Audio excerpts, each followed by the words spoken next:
మీకు ఒక విషయం చెప్తాను. మీరన్నారు మీలాంటి వాళ్ళు ఇన్ని విషయాలు చెప్తున్నా సరే ఎందుకు ఈ సమాజం మారట్లేదు అని. మేము ఇన్ని విషయాలు చెప్తున్నా సరే ఎంతమంది వింటున్నారండి? ఎంతమంది తల్లిదండ్రులు తమ పిల్లల్ని ఒక మంచి మార్గంలో మంచి ఎగ్జాంపుల్స్ చూపించి పెంచుతున్నారండి? ఇప్పుడు ప్రస్తుత సమాజంలో ఎలాంటి సీరియళ్ళు నడుస్తున్నాయి, ఎలాంటి సినిమాలు నడుస్తున్నాయి మీకు తెలియదా? స్త్రీని ఒక లేడీని ఎంత ఆబ్జెక్టిఫై చేసి చూపిస్తున్నారు. మనం చూడట్లేదా అండి ఈ ప్రపంచంలో? చూస్తున్నాం. సినిమాలు ఎక్కడైతే స్త్రీలని కొడుతున్నారో, ఎక్కడైతే స్త్రీలని హింసిస్తున్నారో అటువంటివన్నీ సూపర్ డూపర్ హిట్ అయిపోయి 100 రోజులు నడిచిపోయి అందరూ ఎగబడి అలాంటి సినిమాలకు వెళ్ళి చూసేస్తున్నారు కదా. మరి అలాంటి విషయాలను ప్రోత్సహించినప్పుడు మరి ఈ సమాజంలో అలాంటివే కదండి అయ్యేది.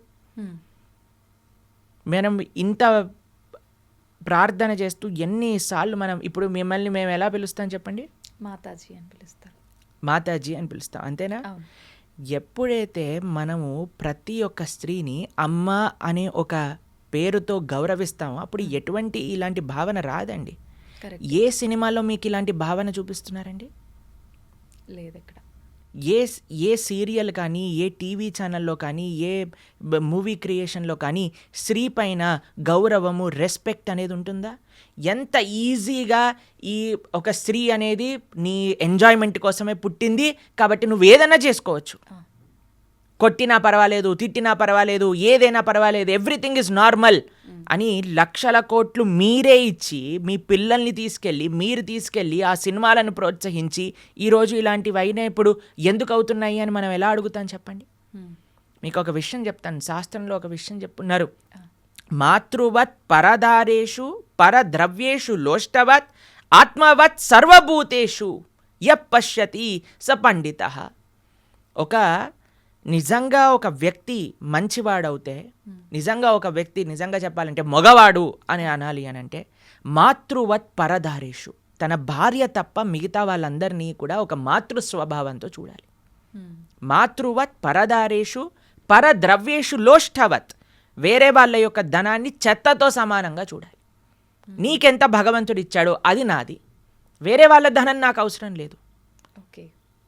ఆత్మవత్ సర్వభూతేషు, నువ్వు ఎలా ట్రీట్ చేయాలి నిన్ను అని అనుకుంటున్నావా అలా వేరే వాళ్ళని ట్రీట్ చేయి నువ్వు ఫస్ట్. అలాంటి వాడు నిజమైన ధీరుడు అని మన శాస్త్రములు చెప్తున్నాయి. ఈ భావన మీరు ఎక్కడైనా సినిమాలో చూసారా? ఎక్కడైనా సీరియల్లో చూసారా? ఎక్కడైనా టీవీలో చూసారా? ఎంటర్టైన్మెంట్ పేరుతో ఈరోజు మొత్తం చిన్న పిల్లల యొక్క మనస్సు నుంచి మొత్తం కరప్ట్ చేసేస్తే, ఇప్పుడు చెప్పండి, తప్పు చేసేవాడికి తెలియదా? ఇప్పుడు ఒక మర్డర్ చేయటం తప్పు, ఒక స్త్రీని అవమానించటం తప్పు, లేదా ఈవ్ టీజింగ్ తప్పు, ఇవన్నీ తప్పు అని చేసేవాడికి తెలియదా అండి? ఎందుకు చేస్తున్నాడు? ఎందుకంటే వాడు చూసే విషయాలన్నీ కూడా ఉన్నాయి, అది నార్మల్ అనుకుంటున్నాడు. లేదా చేస్తే ఏముంది, లేదా ఇంకొక విషయం ఏంటంటే తన ఇంద్రియాలను కంట్రోల్ చేసుకోలేక చేస్తున్నాడు. ఇప్పుడు మీకు ఒక విషయం చెప్తాను. తప్పు చేసేవాడికి తెలిసి తప్పు చేస్తున్నాడు అని అంటే తన ఇంద్రియ నిగ్రహం లేకపోయింది. ఎందుకు ఇంద్రియ నిగ్రహం లేకపోయింది? ఎందుకంటే ఆయనకి ఎటువంటి ఆధ్యాత్మిక బ్యాకప్ లేదు. మనం పెంచేది కేవలం సుఖం సుఖం సుఖం. నానా చదువుకో, బాగా చదువుకుంటే ఏమొస్తుంది? సుఖపడతావు. కాబట్టి మనం ఎప్పుడైతే సుఖం సెంట్రిక్గా పెంచుతున్నామో వాడు అనుకుంటాడు ఇది కూడా నాకు సుఖమే కదా. ఒక స్త్రీని అవమానించినందుకు దుర్యోధనుడు తొడలు విడిగి కురుక్షేత్ర యుద్ధంలో పడిపోతే కనీసం చూసేవాడు కూడా లేకపోయాడు. రావణాసుడికి 10 తలలు తెగి కింద పడిపోయాయి. మండోదరి వచ్చి నీ కర్మ వల్ల నువ్వు ఇలా తయారయ్యావురా నీచుడా అని తిట్టింది లాస్ట్కి. అలాంటి పరిస్థితి వస్తుంది. ఎవరైతే రామాయణ భాగవతాలు చెప్పి పెంచుతారో నాన్న ఇలాంటి తప్పులు చేస్తే ఇలా అవుతుంది. మీకు ఒక విషయం చెప్తానండి, ఈ విషయం చాలామంది అంగీకరించకపోవచ్చు. జనరల్ విషయంగా మనం మాట్లాడుకుంటే మగవారిది ఎంత బాధ్యత ఉన్నదో ఇలాంటి తప్పులు చేయకుండా. ఇప్పుడు ఇది ఒక ఈకో సిస్టమ్ అండి. మనం లాస్ట్ టైం కూడా మాట్లాడుకున్నాం. ఒక తప్పు జరగకూడదు అని అంటే ఒక వ్యక్తి పైన డిపెండ్ అవ్వకూడదు, మొత్తం ఒక సొసైటీ పైన డిపెండ్ అయి ఉంటుంది. తల్లిదండ్రులు ఎలా పెంచుతున్నారు, మనం చూపించే సినిమాలు, సీరియళ్ళు, వాళ్ళకి ఎక్స్పోజర్ ఏమని ఉన్నది, తర్వాత మన యొక్క ఫ్రెండ్ సర్కిల్ ఎలా ఉన్నది. ఇంకొక విషయం చెప్తాను, ఎంత పురుషుడికి ఎంతైతే ఇంద్రియ నిగ్రహం ఉండాలో, ఎంత రెస్పెక్ట్ఫుల్ యాటిట్యూడ్ ఉండాలో, అంతే ఒక స్త్రీకి కూడా ఆ రకమైన గౌరవం, ఒక డిస్టెన్స్ మెయింటైన్ చేయడం అనేది తెలుసుకోవాలి. ఇలాంటి కేసుల గురించి మాట్లాడట్లేదండి, జనరల్ సొసైటీ గురించి మాట్లాడుతాం. ఎవరికి ఏ హద్దు ఏంటి అని తెలుసుకోవాలి మనం. ఇప్పుడు మీకు ఒక విషయం చెప్తాను, మీరు ఆశ్చర్యపోతారు. ఇప్పుడు నేను కాషాయ వస్త్రం వేసుకున్నాను, భగవంతుడి యొక్క సేవలో ఉన్నా. మేము ప్రోగ్రామ్కి వెళ్ళినప్పుడు కూడా కొంతమంది మమ్మల్ని ప్రభుజీ మీరు మమ్మల్ని పెళ్లి చేసుకుంటారా అని అడిగిన వాళ్ళు కూడా ఉన్నారు, తెలుసా మీకు? అలా ఎలా అడుగుతారు ప్రభుజీ అసలు? అదే నేను చెప్తున్నాను. అందుకే మేము ఎప్పుడు కూడా ఒంటరిగా ఏ ప్రదేశానికి వెళ్ళాం. ఎప్పుడైనా సరే మా డివోటీస్ మాతో పాటు పట్టుకొని వెళ్తాం అనమాట. ఎందుకంటే ఈరోజు వాళ్ళకి ఆ రెస్పెక్ట్ లేదు. నేను చూశాను స్వయంగా, కాబట్టి మీకు చెప్తున్నాను. కాబట్టి మనం చాలా జాగ్రత్తగా ఉండాలండి. అందుకే మేము ఎప్పుడు ఎవరితో ఒంటరిగా ఏ స్త్రీతోటి మాట్లాడాం. మీరు మమ్మల్ని గమనించారనుకోండి, ఎప్పుడు కూడా ప్రతి ఒక్కరిని మాతాజీ అని పిలుస్తాం. కాబట్టి ఆ భావన మాకు నిరంతరం ఉంటుంది. కాబట్టి ఎవరైనా స్త్రీని చూసేసరికి ఒక మాతృభావన మా లోపల కలుగుతుంది అనమాట. ప్రణామం చేస్తాం. కాబట్టి ఇప్పుడు చూడండి, ఒక హద్దును మెయింటైన్ చేస్తాం. కొన్నిసార్లు మాతో ఫోటో దిగాలి అని వచ్చినప్పుడు కూడా మేము వెంటనే పక్కకి జరిగి నమస్కారం చేస్తాం. అవునా కాదా చెప్పండి. ఎందుకు అనంటే ఆ హద్దు అందరూ మెయింటైన్ చేయాలి, ఒక పురుషుడే కాదు, ఒక స్త్రీ. ఏ విధంగా అంటే మన యొక్క వస్త్రధారణ ఎలా ఉన్నది, మనం ఎంత క్యాజువల్ అయిపోతున్నాము, ఎంత డిస్టెన్స్ చేస్తున్నాం అనేది చాలా ముఖ్యంగా చూడాలండి. కాబట్టి మీరు ఏమంటాం, ఒక పెనం పైన, కాలుతున్న పెనం పైన వెన్న వేశారనుకోండి, కరుగుతుందా లేదా చెప్పండి? ఏయ్ నేను కాలుతాను కానీ నువ్వు కరగొద్దు అని అంటారా?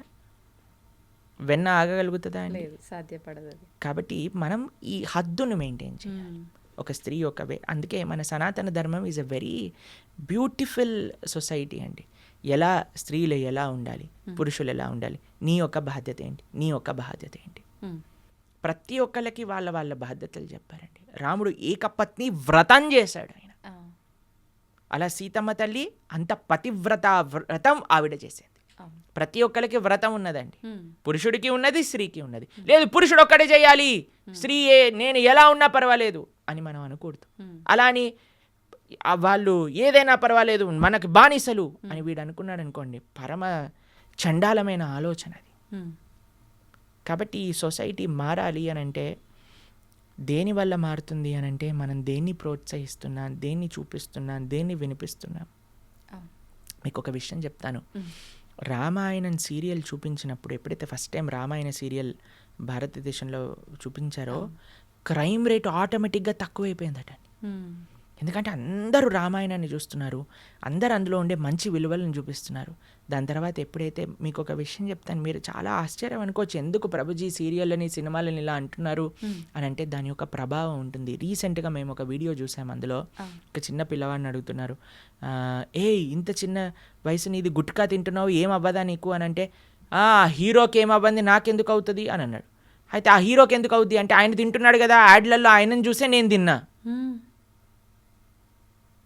ఎందుకంటే ఏదైతే చూపిస్తుందో అండి దాని మన పైన ప్రభావం ఉంటుంది. మీకు ఒక విషయం చెప్తాను, మొన్న నేను ఒక రీసెర్చ్ పేపర్ చదివాను, అందులో 52% స్మోకింగ్ ఆన్ స్క్రీన్ పైన చూసి పిల్లలు స్టార్ట్ చేశారట. 52% smokers have seen it on screen. సగానికి ఎక్కువ మంది అప్పుడు నేర్చుకున్నారట. ఇది ఒక అమెరికాలో ఒక రీసెర్చ్ పేపర్, మీరు టైప్ చేయండి ఇంటర్నెట్లో, మీకు దొరుకుతుంది. అందుకే మేము చెప్తున్నాం, పిల్లల్ని బాధ్యతాయుతంగా పెంచండి, అటు ఆడపిల్లైనా మగపిల్లవాడైనా. సంస్కారములు నేర్పించండి. ఫ్యాషన్ అని వెస్ట్రన్ సొసైటీ యొక్క ఫ్యాషన్ని భారతదేశం, మీకు ఒక విషయం తెలుసా అండి, అమెరికాలో పాశ్చాత్య దేశంలో 10-15 పెళ్ళిళ్ళు చేసుకుంటూ పెళ్ళి డైవర్స్, పిల్లవాడు ఎవరు తండ్రో తెలీదు, ఎక్కడో తెలీదు, ఆడవాళ్ళు మొత్తం కూడా బాధపడుతూ, గవర్నమెంట్ డబ్బులు ఇస్తే దాంతో బ్రతుకుతూ, మెంటల్ హెల్త్తో ప్రాబ్లం అయ్యి ఎన్ని రకాల నానా అఘాయిత్యాలకి గురవుతున్నారు అనేది మీరు పాశ్చాత్య దేశాన్ని అనుకరిస్తే పాశ్చాత్య దేశంలో ఎలా ఉందో ఒకసారి అర్థం చేసుకోండి. ఫ్యాషన్ పేరుతో వెస్టర్న్ వరల్డ్ని మనము ఇమిటేట్ చేయటం కాదండి మనకు కావాల్సింది. మన సనాతన భారతీయ విలువలు మనం పాటిస్తే అది నిజమైన ధైర్యము, అది నిజమైన శక్తిని, నిజమైన ప్రొటెక్షన్ని మనకు కలిగిస్తూ ఉన్నది. కాబట్టి ఎంత మగవారు బాధ్యత వహించాలో అంతే ఆడవారు బాధ్యత వహించాలి. ఇద్దరూ సరిసమానంగా తమ యొక్క బాధ్యతలు, తమ యొక్క హద్దులు తెలుసుకున్నప్పుడే ఈ ప్రపంచం అనేది బాగుంటుంది. దాంతోపాటు స్ట్రిక్ట్ లాస్. ఎప్పుడైతే దుర్యోధనుడు అలా ఆ తప్పు మాట అన్నాడో, ఏమన్నాడండి, కర్ణుడు ఐడియా ఇచ్చాడు తెలుసా మీకు. ఫస్ట్ మహాభారతంలో ద్రౌపదీదేవిని తీసుకొచ్చి వస్త్రాపహరణం చేయమన్న ఐడియా ఎవరిదో తెలుసా? కర్ణుడిది. ఓకే. నేను ఒక వీడియో కర్ణుడి గురించి చేసిన వీడియోలో కింద చూస్తే Karna is emotion, Karna is life, Karna fans, వీళ్ళందరూ కూడా అలాంటి దోవకి చెందిన వాళ్ళు. కేవలం ఒక సినిమా రావటం వల్ల కర్ణుడు గొప్పవాడు అవ్వడండి. కర్ణుడు ఉన్నాడు అని చెప్పినదే మహాభారతం. మహాభారతాన్ని ఏదైతే జరిగినట్టుగా వ్యాసుల వారు దేన్నైతే ప్రస్తావన చేశారో ఆ విషయాలను ఫస్ట్ మనం అర్థం చేసుకోవడానికి ప్రయత్నం చేయాలి. వ్యాసుల వారు ఏమన్నారు, ఎందుకు, ఏం చేశాడు కర్ణుడు అని మన వాళ్ళకండి. అందుకే నేను చెప్తున్నాను కదా, సినిమా యొక్క ప్రభావం ఎంత ఘోరంగా ఉన్నది అనే విషయాన్ని అర్థం చేసుకోవాలి. కాబట్టి ఈ విషయాన్ని మళ్ళీ మీకు ప్రస్తావన చేస్తున్నా. కర్ణుడు అంటున్నాడు, ధర్మమా, నేను రథచక్రాన్ని తీస్తున్న కృష్ణ ఆగాలి, నా పైన బాణం వేయకూడదు అని అంటే ద్రౌపదీదేవిని వస్త్రాపహరణం చేయటం చెప్పటం ధర్మమా నీదిరా? కాబట్టి నీలాంటి ధర్మాధర్మ విచక్షణ లేని వాడికి మేమేంటి ధర్మం చూపించా, వెయ్యి అర్జున బాణము అని అన్నాడు. కాబట్టి ఎవరైతే ఇలాంటి తప్పులు చేస్తారో వాళ్ళకి కఠినమైన ఘోరమైన శిక్ష వేస్తే మిగతా వాళ్ళందరూ భయపడాలి. అలా ఉండాలండి. కాబట్టి గవర్నమెంట్ స్ట్రిక్ట్ యాక్షన్, ఇంకా యాక్షన్ తీసుకోకుండా వాడిని ఏదో కాపాడాలని చూస్తున్నారు కదా, అలా కాకుండా స్ట్రిక్ట్ యాక్షన్ అనేది తీసుకోవాలి. అప్పుడే ఈ యొక్క సొసైటీ అనేది బాగుపడుతుంది. నిజంగా ప్రభుజీ, కఠినమైన శిక్ష పడాలి అని మనం అనుకుంటున్నాం, కానీ చాలామంది ఇలాంటి ఘోరాలు చేసిన వాళ్ళు స్మూత్గా తప్పుకుంటున్నారు. ఎటువంటి శిక్షలు పడకుండా చాలా మందిని చూస్తున్నారు. అదే కదండి, అలా ఉండకూడదు. కఠినమైన శిక్ష నిజంగా చెప్పాలంటే అందరి ముందు కానీ వాడిని శిక్షిస్తే ఇంకొకటి భయపడి తీరాలన్నమాట.